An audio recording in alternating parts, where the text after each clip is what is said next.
Hello, friends. It is Keith again from Essex Recording Studios in England. And today I've got the coolest Ibanez guitar I've ever owned. That is for sure. I wonder how many of you can tell the model just by looking at it. It's pretty rare. They only made it for 1 year, is my understanding, and then they went to a different pickup configuration. But this was the top Mac Daddy production model you could get. I think it was 2009, if I'm not mistaken. This is the 3620Z, or if you're back home in the States, where I'm from, the 3620Z. A lot of super cool characteristics about this guitar that separate it from all the other Ibanez guitars I've ever seen. But first, let's go ahead and show you this amazing case. Team J-Craft. I love these Ibanez premium cases that come from their Prestige line. You get this nice molding. Inside, it's gorgeous. You know, this beautiful plush kind of red. Kind of reminds you of the kind of the reddish pink that you see inside the old Gibson cases. But back to this guitar, what makes it so cool is, first of all, look at this top. Look at that wood. You've got this gorgeous quilt top with an abalone, kind of like a racing stripe. I think that's good for an extra 5 horsepower right there. I love abalone. It's ostentatious, it's flashy, and I'm a flashy kind of guy, so I like it. This bridge is awesome. I don't know what the deal is about Ibanez guitars. I've just got into them. I know they call this the Wizard Bridge, the low profile. I don't know if it's licensed by Floyd. It's very similar to a Floyd. I think it looks way cooler than a Floyd, and it seems to have a lower profile than a Floyd. But I totally love it. You've got these custom DiMarzio pickups, which are personally my all-time favorite. I think there's a reason why you see all the guitar virtuosos play DiMarzios. They, in metal, you see EMGs everywhere. And for production guitars, you see Seymour Duncans. Usually, like your Jacksons, your ESPs, you either got Seymour Duncans, and it's the same exact ones, and you've got EMGs, and they're pretty much the same exact ones. So if you haven't played through some DiMarzio pickups, I highly recommend it. I think you'll be impressed. There's nothing that sound quite like them, and especially if you're a lead guy, really gets you to cut through the mix quite well. Going back to this guitar, let's go ahead and pull it out of this case. Oh, they come with a... I've never seen any guitar that comes with a manual like this. I don't know if you need like a master's degree to read this thing, but it's quite nice. If you've ever bothered to read the manual, let me know. I think you should get some sort of medal or certificate for that. And I don't know if there's any super insightful information that's really helpful hidden in there that isn't, totally obvious from just picking up and using this guitar. It's not a spaceship, it's a guitar. I don't think it's that complicated. We don't need a 70-page manual for it. But I'm glad they give it anyway. It's nice. You can put it in your bookshelf. All right, Team J-Craft. Let's close that. Get some light in here.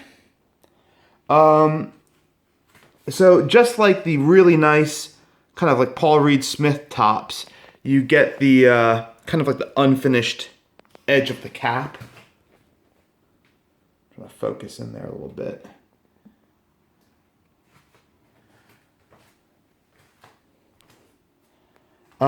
Inlays. Inlays are mother of pearl dot, it looks like. And you have a matching headstock with a kind of mother of pearl. Looks like mother of pearl. Yeah, mother of pearl Ibanez logo. It's really hard to see in this light and with this camera. But the word Prestige looks like it's silk screened. And there you can kind of see it. It looks a lot better in person. Rosewood fretboard. The neck on this guitar is the thinnest neck I've ever played. I was always into Jackson guitars. because they have the cool graphics on the custom shop models. I always love the airbrushed. You get like Marvel comic characters like X-Men. I remember there's Wolverine, I think, on a Randy Rhoads. That was so cool. And when I picked one up, the neck was so thin. I learned on an acoustic guitar, and when you pick up a Jackson, like a Dinky or a Soloist, you're like, holy smokes, this thing plays itself. So I was super impressed with that. And then everyone playing Ibanez guitars when I was learning, this is the mid 90s, you know, was kind of like people into the new metal and the hip hop metal. And I was not feeling it. So I was always turned off by the Ibanez brand. Never bothered to pick one up. Now I'm 32, you know, fast forward, not 1997, now it's 2017. This is the first Ibanez I've ever bought. And my God, have I been missing out my entire life. What a shame. Because this neck is specifically for this model. My understanding is I think this neck profile you can only get for this year and maybe one other year on one other model. It is awesome. And I think it's Wizard 3, if I'm not mistaken. But it's not only thin, you know, it is flat. This neck is, I mean, I've got small hands. I've got small hands with stubby fingers. And it is so flat. It's crazy. I love it. And this wood is totally gorgeous. I've done some videos lately about counterfeit guitars. And you see a lot of ESP fakes these days. I'm wondering if anyone's ever seen any of these J Custom and Team J Craft guitars faked. I feel like this one would be a pretty tough one to do. But if you've seen them, let me know. This is certainly the real deal. And then you've got this amazing bridge adjustment here, which is so cool. It's kind of funny, you know, we're in 2017 and Floyd Roses today are really no different than what they were, you know, 30 years ago. But this is totally different. And that's what I really like about these Ibanez Prestige guitars. What I'm noticing is a lot of premium parts, proprietary design, and just super good quality, super good feel. Growing up in the States, being a child in the Reagan era, you know, we were taught USA, USA, buy American. I don't get those Japanese cars. You know, those guys bombed Pearl Harbor. Well, there was always a big push for American products and a big push against Japanese products. And I kind of grew up with that prejudice and that stereotype. And I've got to say, as I've gotten into ESP and now Ibanez, these things blow the doors off of a lot of American-made guitars, you know? If you just like a Strat-shaped body in general, personally, I don't know how anyone could ever pick up and play a Fender Stratocaster when you can get this. You know, if you compare what this costs to the same USA Strat, I mean, this is a Lamborghini. This is a Ferrari.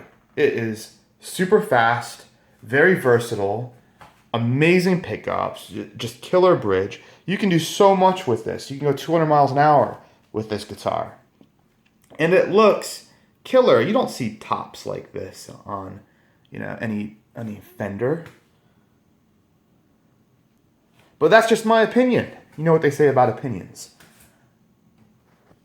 Also nice, none of the classic chips you usually see on Ibanez guitars, on these sharp points. Everything's really clean there. And on the headstock.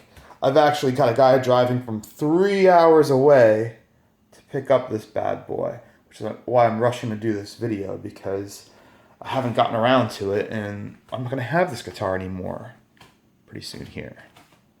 But that's it. I'm going to look for another one immediately. And thanks for watching the video, guys. As I always ask, please subscribe to the channel, click like, tell your friends about it. It's insane how fast this channel is growing. There's more and more subscribers, comments, shares every single day, I get a good detailed report with the YouTube analytics. And I think like 4% of my viewers are from Germany, which is so cool.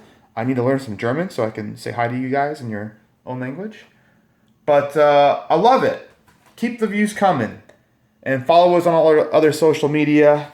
And I've got one more IBANEZ to do here in a few minutes. I think it's lurking over there. So I'll sign off now and get to that one. We'll see you in a few minutes with the next video, guys. Bye.